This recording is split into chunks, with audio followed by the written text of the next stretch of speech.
எனக்கு தெரிஞ்சு நான் வந்து இது ஒரு 6 மந்த்தாக வளர்க்குறேன். This this eyes. Hair cut பண்ண போவோமா? ஃபஸ்ட்டு ஷர்ட்டு போட்டு போனோம், டிஷர்ட் போட்டு போனால் எங்கள் அம்மா கொண்டுருவாங்க. ஏன்னா இதில் வந்து முடியெல்லாம் குத்தி மாட்டிக்கும். அப்புறம் அசிங்கமாக கேட்பாங்க எங்கள் அம்மா. So this one. சரி வாங்க போவோம். என்னென்னா இந்த வாட்டி அவர்கிட்டயே நான் கொஞ்சம் கேமராங்களுக்கு ஏற்ற மாதிரி திருப்பி வச்சு வெட்டுங்களான்னு சொல்லலான்னு இருக்கேன்.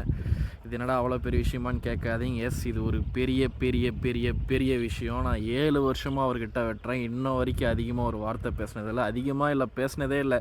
அவர் என்னப்பா காலேஜ் விட்டு வந்துட்டியா? அண்ணா. என்னப்பா இப்போ நாளைக்கு காலேஜா? ஆமாண்ணா. என்ன தம்பி எவ்வளோ லேட்டாக வந்திருக்கேன்? லேட் ஆயிடுச்சுண்ணா. அவ்வளோதான் நான் இது வரைக்கும் அவர்கிட்ட வச்சுக்கிட்ட கான்வர்சேஷன். ஸோ இங்கே நம்ம பேசுகிறோம், ஃபங்கையும் எடுக்கிறோம்.